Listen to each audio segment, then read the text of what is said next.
Moscow हमले के प्रतिशोध में रूसी सेना ने यूक्रेन के 12 प्रांतों पर अग्नि वर्षा कर दी है। 7 सितंबर को क्रेमलिन में हुई बैठक के बाद रक्षा मंत्रालय ने आदेश जारी किया और इसके बाद रूसी वायुसेना, मिसाइल फोर्सेस और ड्रोन ब्रिगेड ने यूक्रेन में विध्वंस से शुरू कर दिया। यूक्रेन के 7 बड़े शहरों पर ताबड़तोड़ हमले किए गए हैं। हमला इतना जबरदस्त था कि नाटो का सुरक्षा चक्र भी ध्वस्त हो गया। ईस्टर्न फ्रंटलाइन पर रूस ने कई मोर्चों पर कब्जा कर लिया है। रूस पोक्रोवस्क में जीत के करीब है। पोक्रोवस्क अगर रूस के नियंत्रण में गया तो पुतिन कीव और यूरोप विजय का ऑपरेशन शुरू करने वाले। यूक्रेन एक मोर्चे पर युद्ध लड़ने में संघर्ष कर रहा था, लेकिन उसने रूसी धरती पर नया वॉर फ्रंट इस मकसद से खोला कि रूस पर दबाव बढ़ेगा।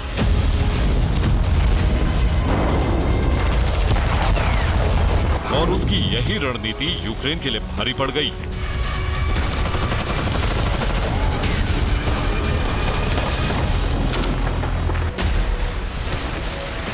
यूक्रेन ने 6 सितंबर को रूस के वोरोनेश, सेंट पीटर्सबर्ग और मॉस्को पर हमले किए। उसका टारगेट था रूसी जमीन पर बड़ा नुकसान करना।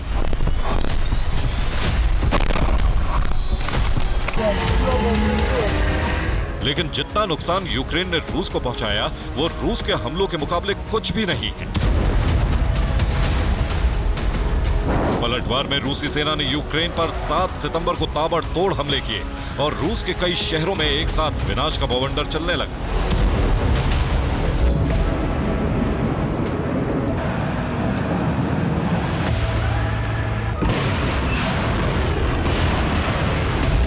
ये रूस के सूमी पर हमले की तस्वीरें हैं।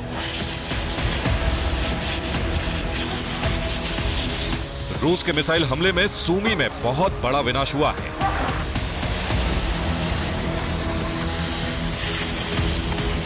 इस मिसाइल हमले से सूमी में 2 लोग मारे गए, 4 घायल हुए हैं।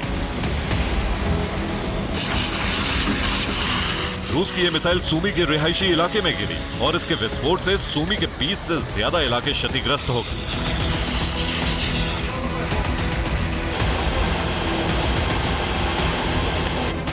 मिसाइल हमले के बाद बड़े इलाके में आग लग गई और 7 सितंबर की रात से 8 सितंबर की सुबह तक यूक्रेनी फायर ब्रिगेड आग बुझाने की कोशिशों में जुटी रही।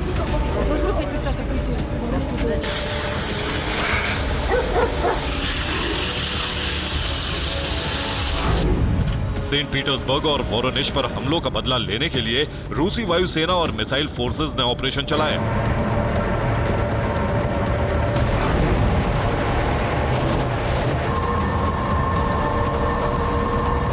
रूस ने यूक्रेन के 7 शहरों पर विध्वंसक हमले किए।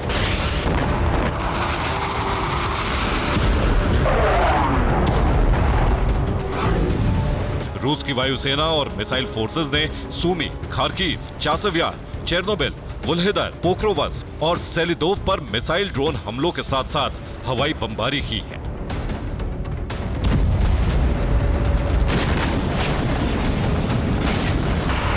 इसके साथ साथ रूस के कुर्स्क में घुसे यूक्रेनी सैनिकों पर भी जबरदस्त हमले किए हैं।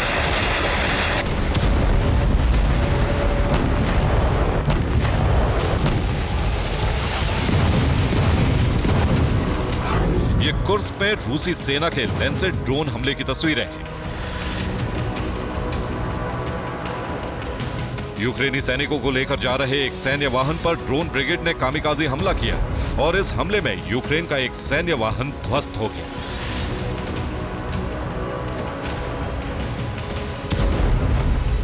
इस हमले में यूक्रेन के 17 सैनिक मारे गए।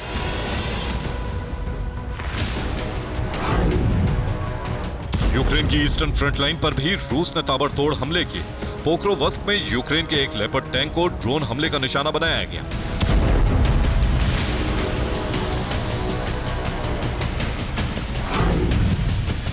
यूक्रेन सेना ने पोक्रोवस्क में रूसी सेना को रोकने के लिए गहरी खंदकें बनाई हैं और रूसी ड्रोन ब्रिगेड अपनी सेना के रास्ते में अवरोध बनी इन खंदकों में छिपे यूक्रेनी सैनिकों को टारगेट करके मार रही है।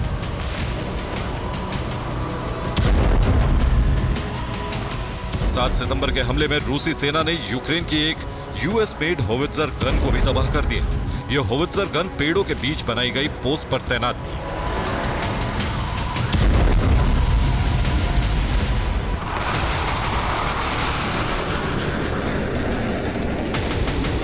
रूसी सेना का टारगेट इस वक्त पोक्रोवस्क पर कब्जा करना है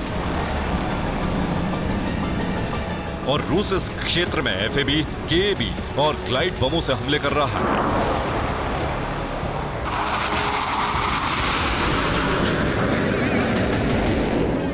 रूस के ये एडवांस बम 50 किलोमीटर तक ग्लाइड कर सकते हैं। रूस ने इन बमों पर एक गाइडिंग सिस्टम और मिसाइल जैसे बड़े पंख लगाकर इसकी रेंज बढ़ा दी।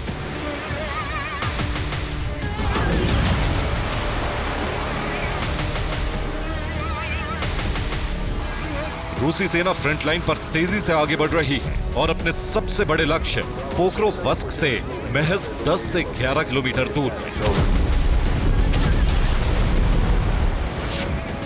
रूसी सेना पोक्रोवस्क पर कब्जे की जंग लड़ रही है। इस वक्त रूसी सेना पोक्रोवस्क के केवल 11 किलोमीटर दूर है। बीते 2 हफ्ते से रूसी सेना नोवोहोरोदिव्का में जंग लड़ रही थी। 8 सितंबर की सुबह रूसी सेना को बड़ी जीत हासिल हुई। रूस ने पोक्रोवस्क के करीब इस शहर पर कब्जा कर लिया है और यूक्रेनी सेना यह मोर्चा छोड़कर भाग चुकी है। हालांकि यूक्रेन ने भी इस इलाके में बढ़त बनाई है। यूक्रेन की सेना ने रूस को पोक्रोवस्क के करीब एक मोर्चे से खदेड़ दिया है। रूसी सेना 4 हफ्ते से पोक्रोवस्क से 43 किलोमीटर दूर न्यूयॉर्क नाम के एक कस्बे में जंग लड़ रही थी। 7 सितंबर को यूक्रेन की सेना ने इस कस्बे को जीत लिया और अपना झंडा लहरा दिया।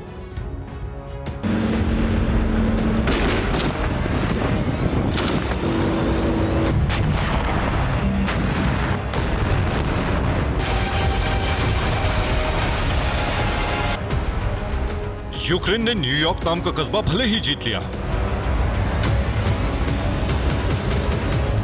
लेकिन रूसी सेना नोवोहोरोदिव्का के मोर्चे से पोक्रोवस्क की तरफ बढ़ रही है।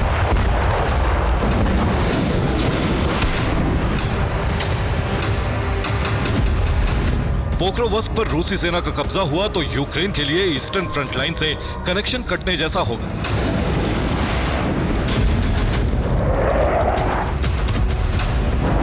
क्योंकि यहां से डोनेस्क, लुहांस्क के जंगी मोर्चों तक हथियारों और रसद सप्लाई के लिए रोड रेल कनेक्शन है।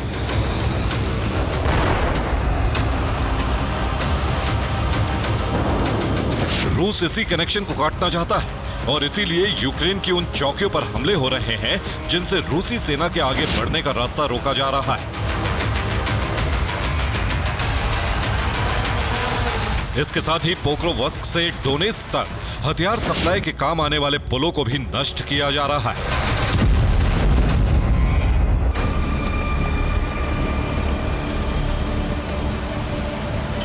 रूसी वायुसेना लगातार डोनेस्क और आसपास के इलाकों पर ग्लाइड बमों से हमले कर रही है।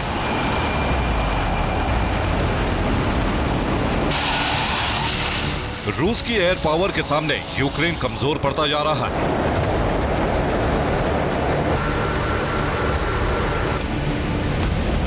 ये रूस के फाप बम से हमले की तस्वीरें हैं। चासव यार में रूसी सेना ने यूक्रेन की डिफेंस लाइन पर कई बम हमले किए हैं।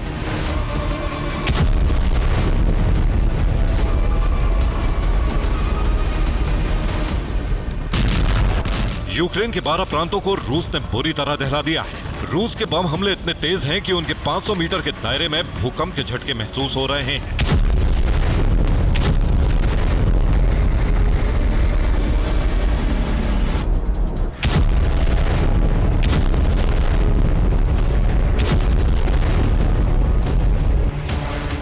ईस्टर्न फ्रंट लाइन पर रूस जितनी तेजी से आगे बढ़ रहा है, उससे लगता है कि जल्द ही उसका कब्जा पोक्रोवस्क पर हो जाएगा। और अगर ईस्टर्न फ्रंट लाइन से यूक्रेन का कनेक्शन कटा तो जल्द ही रूस कीव विजय का ऑपरेशन शुरू कर सकता है। Bureau report, TV9 Bharatvarsh. मिकोलेव्का में रूस का मिसाइल हमला हुआ है। एक होटल पर गिरी है रूस की मिसाइल। रूस के मिसाइल हमले में 2 लोगों की मौत।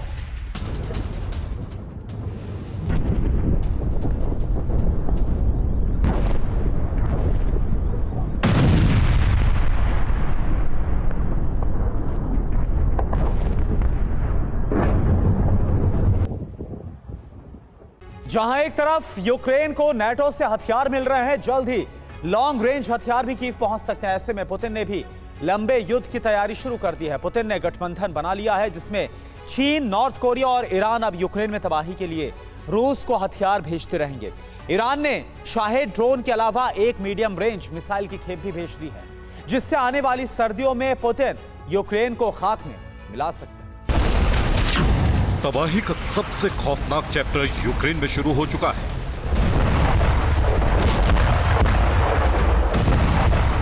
कुर्स्क पर यूक्रेन के कब्जे से रूस बौखला रहा है।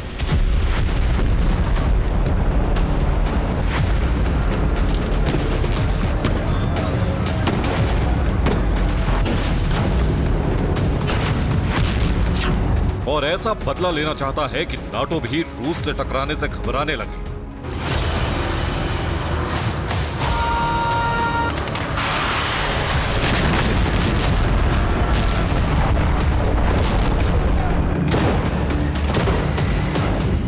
क्योंकि अब रूस ने ऐसा गठबंधन तैयार किया है जिसमें चीन, ईरान और नॉर्थ कोरिया शामिल है और ये अमेरिका के दुश्मनों की लिस्ट में टॉप पर आते हैं।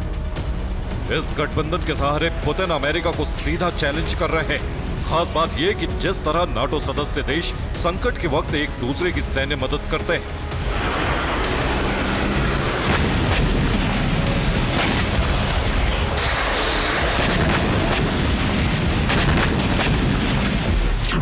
उसी तरह पुतिन का गठबंधन तैयार है संकट के वक्त में एक दूसरे की मदद करने के लिए।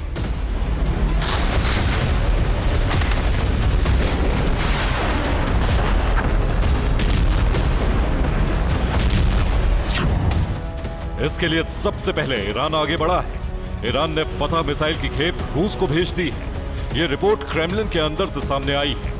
हालांकि पहले ईरान शहीद ड्रोन रूस को दे चुका है, जिससे रूस ने कीव तक भारी तबाही मचाई थी।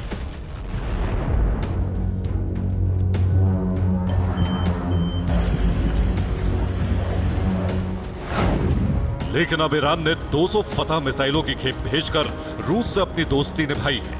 ये मिसाइलें तेहरान से मॉस्को तक कैस्पियन सागर समुद्री रूट से पहुंची हैं। वॉरशिप से मिसाइलों की पहली खेप को पहुंचाया गया है।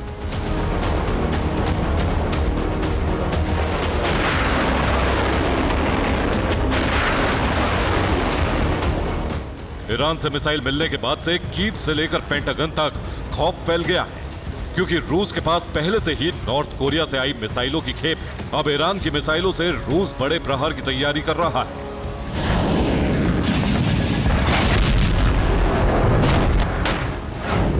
ISW यानी institute for the study of war के एक्सपर्ट्स का कहना है कि रूस ईरानी मिसाइल का इस्तेमाल यूक्रेन के एनर्जी सेक्टर को तबाह करने में कर सकता है। इसके अलावा सैन्य ठिकाने और सिविल इंफ्रास्ट्रक्चर पर भी हमले किए जा सकते हैं, जिसके लिए रूस ने सर्दियों का वक्त चुना है। यानी अगले 1-2 महीने में फतह मिसाइल दागकर रूस तबाही का बवंडर लाने वाला है। ISW के मुताबिक 4 सितंबर को पहली खेप पहुंचाई गई। कैस्पियन सी पोर्ट पर 200 फतह मिसाइल लेकर कार्गो शिप तेहरान से पहुंचा था। फतह मिसाइल एक शॉर्ट रेंज मिसाइल है जिसकी रेंज 30 से 120 किलोमीटर है, जबकि ये 150 किलो विस्फोटक अपने साथ ले जा सकती है।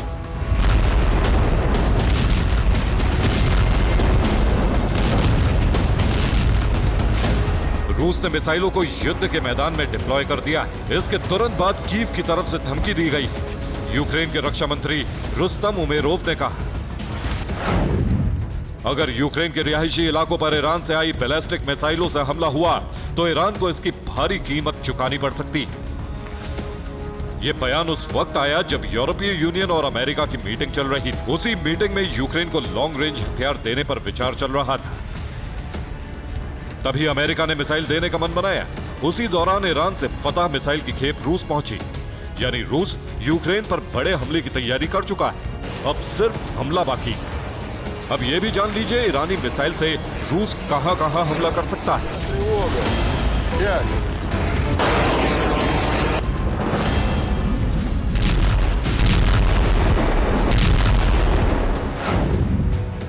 Sumy, Kharkiv, Luhansk, Donetsk, Kherson, Zaporizhzhia, Odesa और मोल्दोवा तक रूस की मिसाइल तबाही मचा सकती है। यानी कुर्स्क का बदला रूस 10 से ज्यादा इलाकों पर हमला करके लेकर रहेगा, फिर चाहे यूक्रेन लॉन्ग रेंज हथियार लेकर रूस पर हमला ही क्यों ना कर दे।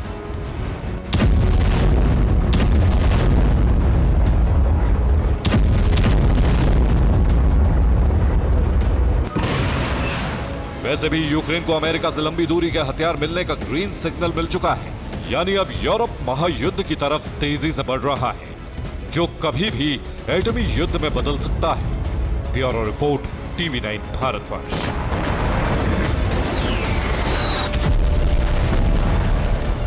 फ्रंटलाइन पर यूक्रेन के हाइमार्स हमले, रूसी एयर डिफेंस ने गिराए हैं 4 हाइमार्स रॉकेट।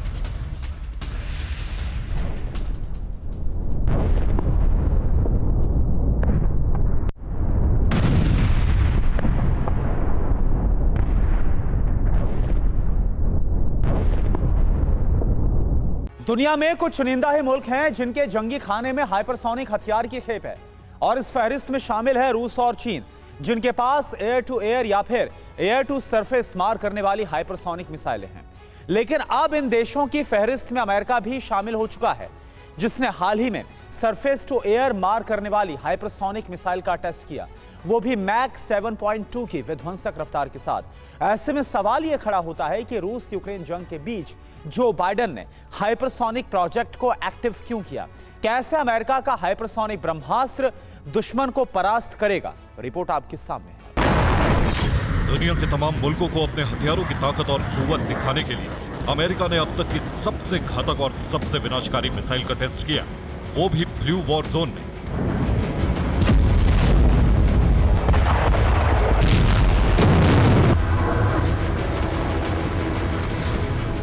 अमेरिकी वायुसेना ने नॉर्वे में एक विनाशक प्रोजेक्ट को एक्टिव किया है, जिसके तहत हाइपरसोनिक मिसाइल बोल्ट 1B का टेस्ट किया।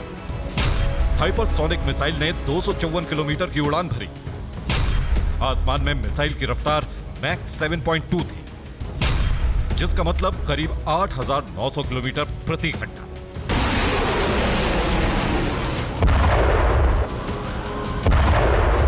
दो सितंबर को अमेरिकी वायुसेना ने इस हाइपरसोनिक मिसाइल के टेस्ट को अंजाम दिया और इस मिसाइल टेस्ट से जुड़ा वीडियो भी जारी किया।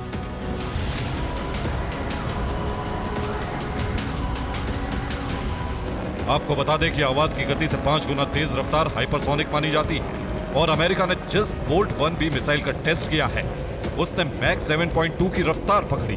बस इसी मिसाइल टेस्ट के साथ ही super power America hypersonic missile वाले मुल्कों की फहरिस्त में शामिल हो गए।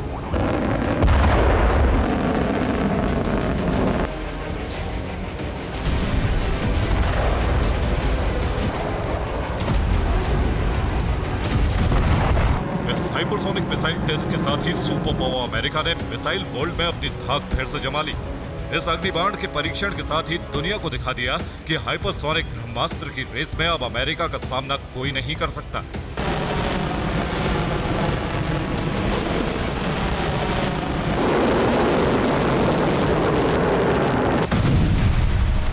हैरान करने वाली बात यह है कि कुछ वक्त पहले अमेरिका ने आसमान में प्रहार करने वाली हाइपरसोनिक मिसाइल का टेस्ट किया। हालांकि वो सफल नहीं रहा, मगर इसके बाद पेंटागन ने अंडर वाटर हाइपरसोनिक मिसाइल के टेस्ट की तैयारी शुरू की।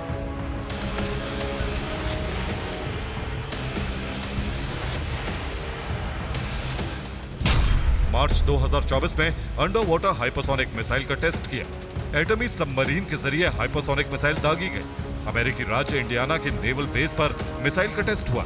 दावा है कि अंडर वाटर मिसाइल ने मैक 5 की रफ्तार से उड़ान भरी, और अब अमेरिका जमीन से दागे जाने वाली हाइपरसोनिक मिसाइल का टेस्ट कर चुका है। मतलब ये कि आने वाले चंद दिनों में अमेरिका का यह हाइपरसोनिक ब्रह्मास्त्र दुश्मन खेमे में खलबली मचा देगा।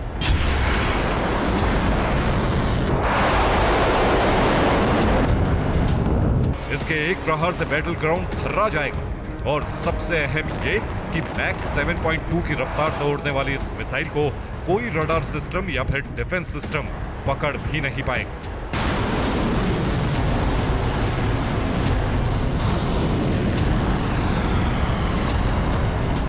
रूस यूक्रेन जंग के बीच बाइडेन की इस हाइपरसोनिक मिसाइल ने सनसनी मचा दी है। क्रेमलिन में हड़कंप मच गया है, क्योंकि पहले तो अमेरिका ने नाटो के देश नॉर्वे में हाइपरसोनिक मिसाइल का टेस्ट किया, और दूसरा ये कि अब तक रूस हाइपरसोनिक मिसाइलों का दम दिखा रहा था, मगर अब अमेरिका ने भी अपनी जंगी खाने में हाइपरसोनिक मिसाइल की खेप तैयार कर ली।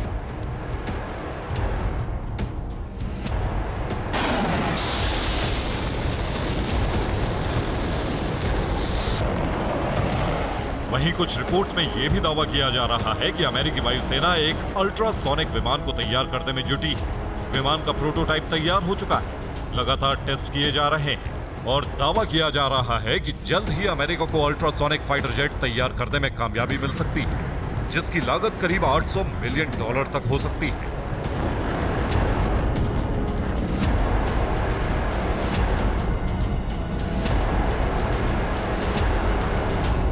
मतलब ये कि दुनिया के ताकतवर देशों में हाइपरसोनिक हथियारों को लेकर कोल्ड वॉर शुरू हो चुकी है। हर कोई हाइपरसोनिक मिसाइल और लड़ाकू विमान तैयार करने में जुटा है, जो इस बात के संकेत हैं कि जल्द ही धरती पर हाइपरसोनिक हथियारों से महाजंग छिड़ सकती है। Bureau report, TV9 Bharatvarsh. लाल सागर खौल रहा है। हूती ने 8वें अमेरिकी रीपर ड्रोन का शिकार करके लाल सागर में जलजला ला दिया और जो बाइडेन को बड़ी चुनौती दी है। तो क्या लाल सागर में हूती के विध्वंसक हमलों के आगे अमेरिका लाचार हो गया है? क्या अमेरिका अब हूती पर बड़ा हमला करेगा? क्या इस्लामिक देश मिलकर अमेरिका और इजराइल के खिलाफ बड़ी जंग का आगाज करेंगे? लाल सागर एक बार फिर लपटों में घिर गया है।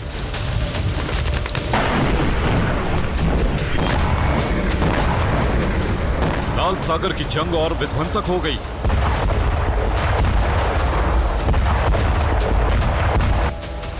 लाल सागर में हूती के हमले बढ़ने के बाद अमेरिका के साथ बड़ी जंग के आसार बन गए।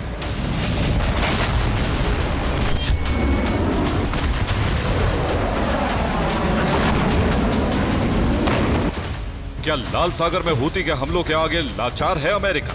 ये सवाल इसलिए उठ रहे हैं क्योंकि हूती ने लाल सागर में अमेरिका के 8वें रीपर ड्रोन को भस्म कर देने का दावा किया। दावों के मुताबिक ये अमेरिका का MQ-9 निगरानी ड्रोन था, जिसे रविवार सुबह हूती ने मार गिराया। हूती लड़ाकों ने यमन के मारिब प्रांत में उड़ रहे ड्रोन को निशाना बनाया। अमेरिका को हूती के इस हमले से अरबों का नुकसान होने का दावा किया जा रहा है।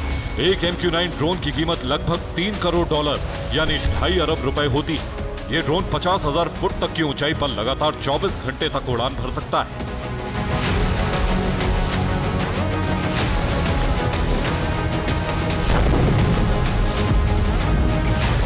लाल सागर में रेजिस्टेंस फोर्स की निगरानी के लिए अमेरिका कई सालों से MQ-9 का इस्तेमाल कर रहा है। लाल सागर में अपने 8वें रीपर ड्रोन को निशाना बनाए जाने के बाद हालांकि अमेरिका ने हूती के हमलों में अपने MQ-9 निगरानी ड्रोन के विध्वंस की पुष्टि नहीं की, लेकिन अमेरिका ने हूती के नियंत्रण वाले इलाकों में एयर स्ट्राइक जरूर किया।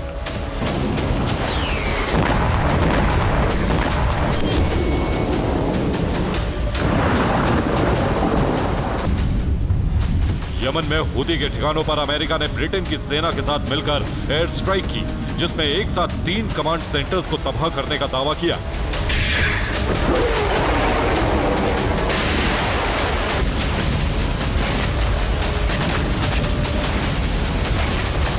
इजराइल और हमास के बीच जंग छिड़ने के बाद से ही हूती लाल सागर में अमेरिकी ड्रोन्स को निशाना बना रहा है। साथ ही हूती के लड़ाके लाल सागर में पश्चिमी देशों के जहाजों और तेल टैंकर को भी लगातार टारगेट कर रहे हैं। अक्टूबर 2023 के बाद से हूती लाल सागर में कम से कम 80 जहाजों पर ड्रोन और मिसाइल से हमले कर चुका है। अमेरिका भी जनवरी से ही हूती पर जवाबी हमले कर रहा है। मिडिल ईस्ट में अमेरिका और इजराइल की फोर्स को कई मोर्चों पर रेजिस्टेंस फोर्स से तगड़ी चुनौती मिल रही है। हिजबुल्लाह ने भी इजराइल में कई विध्वंसक हमले किए।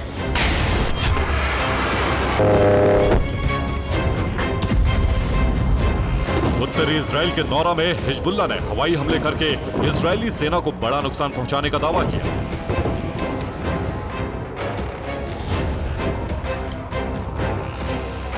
साउथ लेबनान से कई रॉकेट इजराइल की तरफ दागे गए, जिसमें 50 से ज्यादा अनगाइडेड रॉकेट थे। इनमें से कुछ रॉकेट किरियत शिमोना और आसपास के इलाकों में गए।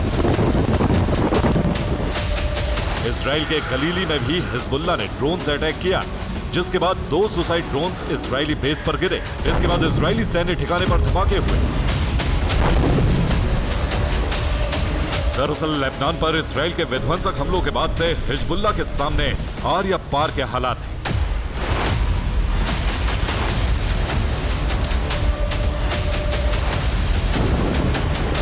पिछले 24 घंटों में लेबनान में इजराइल के हमलों में हिजबुल्लाह और हमास के कई कमांडर मारे गए।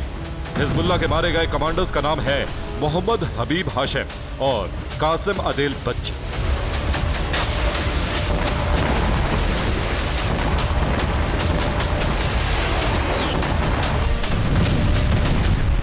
इसके अलावा गाजा में इजराइल के हवाई हमलों में PIJ यानी फिलिस्तीन इस्लामिक जिहाद बटालियन के 2 कमांडर भी हमलों में मारे गए हैं।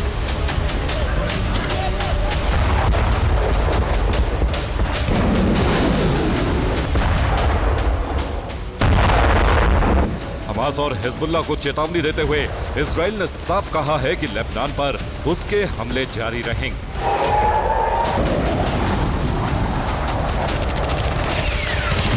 मिडिल ईस्ट में बारूदी विध्वंस के बीच तुर्की ने इस्लामिक देशों का संगठन बनाकर अमेरिका और इजराइल पर हमले का प्रस्ताव दिया है। तो क्या इस्लामिक देश एक साथ मिलकर अमेरिका और इजराइल के खिलाफ बड़ी जंग छेड़ने जा रहे हैं? अगर ऐसा हुआ तो मिडिल ईस्ट में बड़ी जंग तय है। Bureau report, TV9 Bharat. इधर ताइवान पर कब्जे का मंसूबा लेकर चीन ने 1 महीने में 50 से ज्यादा बार घुसपैठ की। न सिर्फ ताइवान के एयर स्पेस बल्कि ताइवान की समुद्री सीमा में भी ड्रैगन जा घुसा। अब ताइवान ने धमकी दी, अगर चीन की हिमाकत जारी रही तो वो हमला करने पर मजबूर हो जाएगा।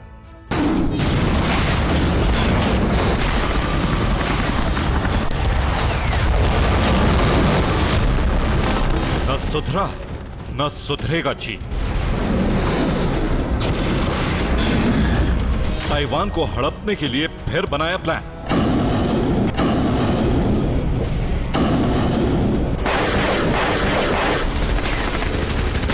ताइवान ने दावा किया है चीन ने पिछले 48 घंटे में कई बार उसकी समुद्री सीमा में घुसपैठ की।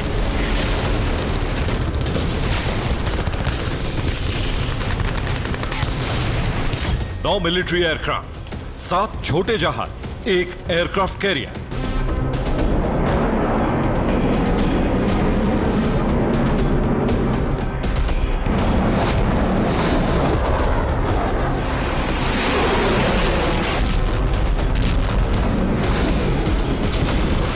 दो दिन पहले ताइवान स्ट्रेट में ताइवान के एकदम पास तक जा पहुंचे। ताइवान के नेवल कमांड सेंटर ने उन्हें ट्रेस किया। इस दौरान शिप और एयरक्राफ्ट कैरियर तो लौट गए, लेकिन 2 एयरक्राफ्ट ताइवान के एयर स्पेस में जा घुसे।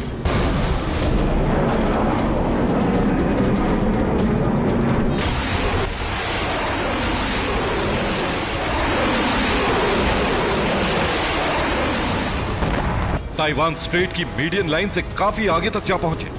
इस दौरान ताइवान ने काउंटर अटैक की धमकी दी, तब जाकर चीन के मिलिट्री एयरक्राफ्ट लौटे।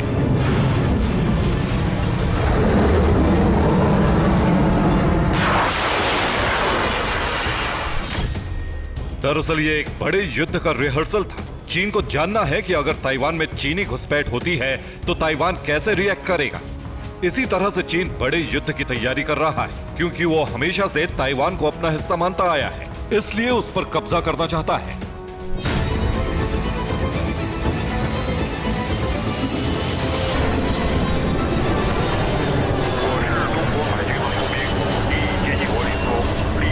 जाहिर है ऐसे में अमेरिका से टकराव हो सकता है, क्योंकि अमेरिका ने ताइवान की सुरक्षा का जिम्मा लिया हुआ है। चीन ऐसी हिमाकत इस महीने में कई बार कर चुका है।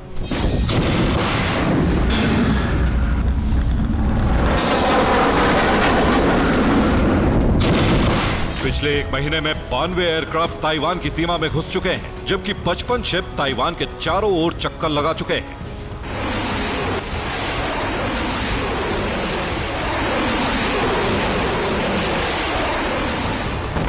दरअसल इस तरह से चीन ग्रे जोन रणनीति अपना रहा है, जिससे वो ताइवान की समुद्री सीमा में घुसपैठ करके वहां कब्जा कर सके।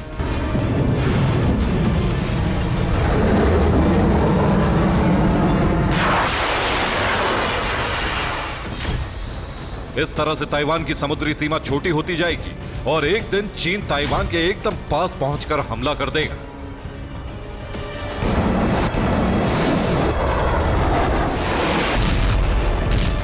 लेकिन जब तक अमेरिका का दबदबा साउथ चाइना सी में है, अगर चीन ताइवान पर कब्जे की कोशिश करेगा तो उसका अमेरिका से टकराना तय है।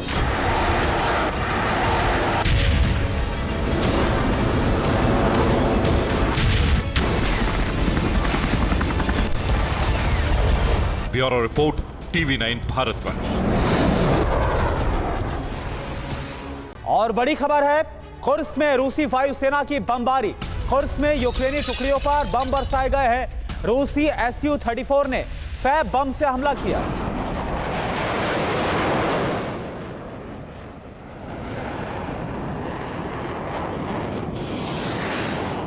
रूस में यूक्रेन का प्रहार और विध्वंसक होता जा रहा है। यूक्रेन ने ड्रोन हमले से रूस के हथियार गोदाम पर हमला किया। हमले में नॉर्थ कोरिया से आई मिसाइलों का भंडार भस्म हो गया। रूस के लिए चिंता बढ़ाने वाली बात यह है कि कुर्स्क में भीषण युद्ध के बीच यूक्रेन ने नई वार्निंग दी है। यूक्रेन के खुफिया प्रमुख ने कहा है कि युद्ध में अब नया दौर आने वाला है। इंटेलिजेंस प्रमुख किरिलो बुदानोव ने साफ कहा है कि जल्द ही एक बड़ा टर्निंग पॉइंट आएगा, यानी कि अब यूक्रेन और बड़े हमले कर सकता है। यूक्रेन के इस आत्मविश्वास और हौसले की वजह क्या है, आपको दिखाते हैं इस रिपोर्ट के जरिए। ये युद्ध के नए राउंड का ट्रेलर है।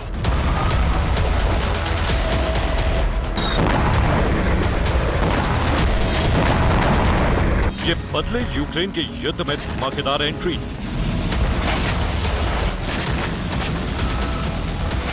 यूक्रेन ने अब तक दुनिया को जितना चौंकाया, उससे भी अधिक हैरानी होने वाली है।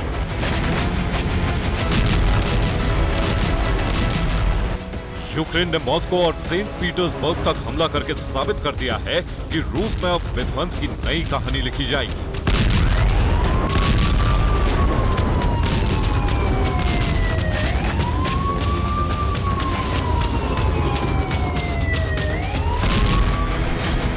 कुर्स्क में हमले से यूक्रेन ने इसका अभ्यास किया है।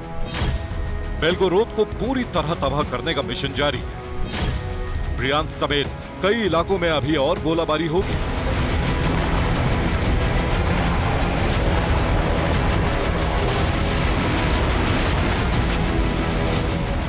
यूक्रेन में एक बहुत बड़ा बदलाव हो चुका है और आने वाले समय में यूक्रेन और अधिक बदलने वाला है।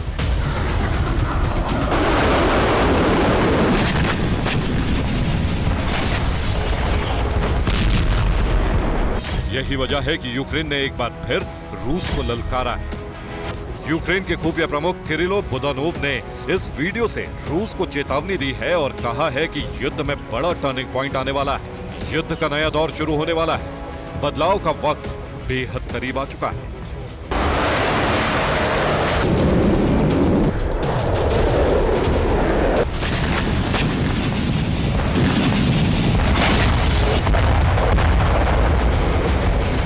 लंबी दूरी के घातक ड्रोन बनाने के बाद यूक्रेन ने एक और घातक हथियार तैयार किया है।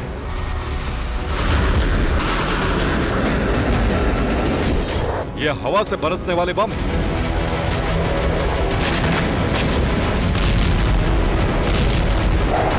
F-16 देने का भरोसा मिलने के बाद ही यूक्रेन ने इसके लिए नए बम बनाने का काम शुरू कर दिया था।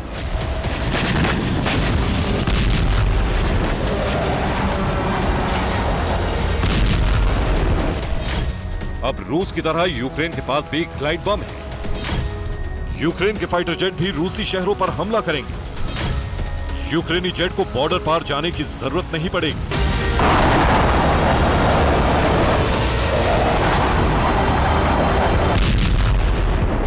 यूक्रेन का नया बम खार्किव और कुर्स्क में कहर मचाने लगा है।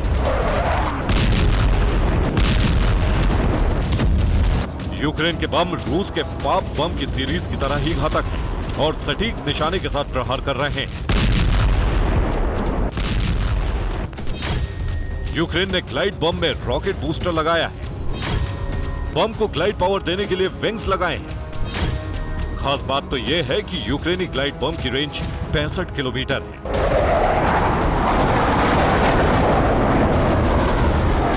यानी अब इतना तो साफ है कि सूमी और खार्किव जैसे इलाकों में उड़ रहे यूक्रेनी फाइटर जेट रूस की सीमा के 65 किलोमीटर के दायरे में आने वाले शहरों पर कहर बरसाने वाले हैं।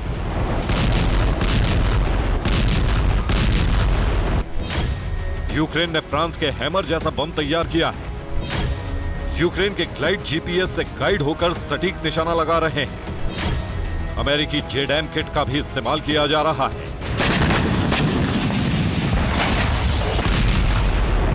यूक्रेन के पास भले ही रूस की तरह ताकतवर फाइटर जेट और बॉम्बर नहीं, लेकिन अब रूस जैसा घातक बम है और ताबड़तोड़ प्रहार का सिलसिला शुरू होने वाला है।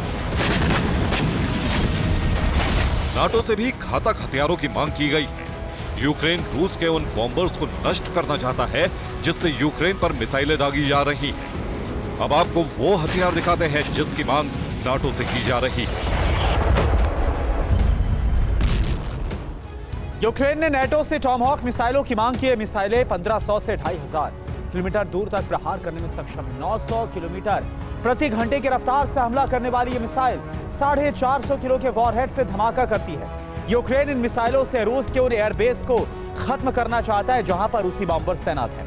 ये तो यूक्रेन की मांग है, लेकिन फिलहाल स्वीडन से यूक्रेन को MIM-23 हॉक मिसाइलों की सप्लाई होने वाली है। ये जमीन से हवा में प्रहार करने वाली मिसाइलें हैं और इससे यूक्रेन का एयर डिफेंस मजबूत होगा। इसकी रेंज 45 से 50 किलोमीटर है, लेकिन रफ्तार बेहद तेज है। ये रफ्तार 2950 किलोमीटर प्रति घंटे से हमला करने वाली मिसाइलें हैं। सॉलिड फ्यूल इंजन वाली मिसाइलों से एयरक्राफ्ट और दूसरी मिसाइलों को गिराया जा सकता है।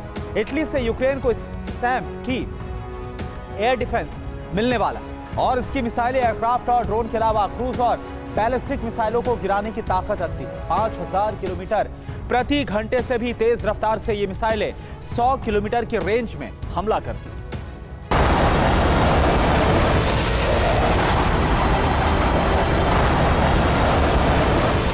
यूक्रेन अब रूस के भीतर ठीक वैसे ही हमले करने वाला है जैसा रूस अब तक करता रहा है।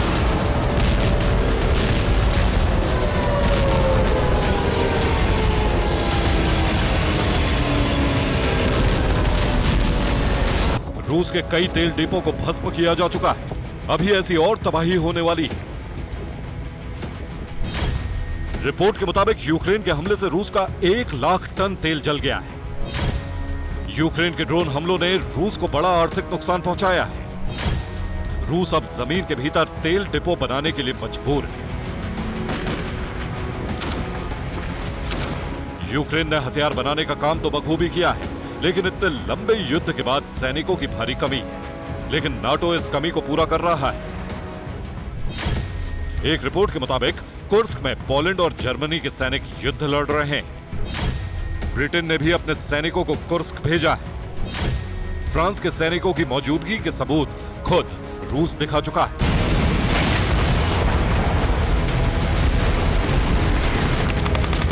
रिपोर्ट से जाहिर हो रहा है कि कुर्स्क में यूक्रेन अगर इतना कामयाब हुआ है तो इसके पीछे नाटो का बहुत बड़ा हाथ है। कुर्स्क में यूक्रेनी फौज का पुल नष्ट करने का अभियान जारी है।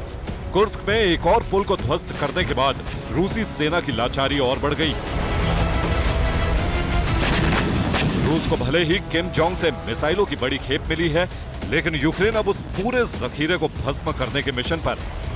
रूस के वोरोनिश में एक हथियार गोदाम पर यूक्रेन ने हमला किया और इसमें नॉर्थ कोरिया से आई मिसाइलें नष्ट हो गई। रिपोर्ट के मुताबिक गोदाम में नॉर्थ कोरिया की N-23 मिसाइलों को रखा गया था। N-23 मिसाइलों की रेंज 900 किलोमीटर है। हमले में नॉर्थ कोरिया की बैलिस्टिक मिसाइलें नष्ट हो गई।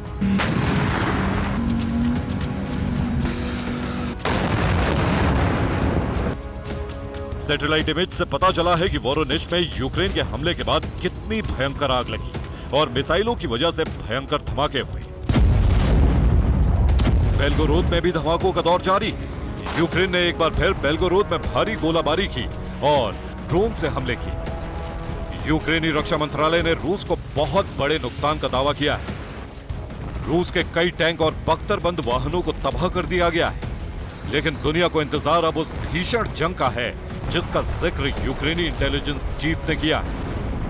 माना जा रहा है कि नाटो देशों से हथियारों का बहुत बड़ा जखीरा आ रहा है और बर्फबारी शुरू होने के बाद आसमानी जंग शुरू होगी। रूस यूक्रेन की बिजली सप्लाई रोकने के लिए हमले करेगा, तो वहीं यूक्रेन भी रूस को इन सर्दियों में बहुत बड़ा जख्म देने के लिए तैयार है। Bureau report, TV9 Bharatvarsh. Kursk में रूस यूक्रेन के भीषण जंग, रूसी आर्टिलरी के यूक्रेन फौज पर हमले, यूक्रेन के कई सैन्य वाहन पोस्ट इसमें नष्ट हो गए।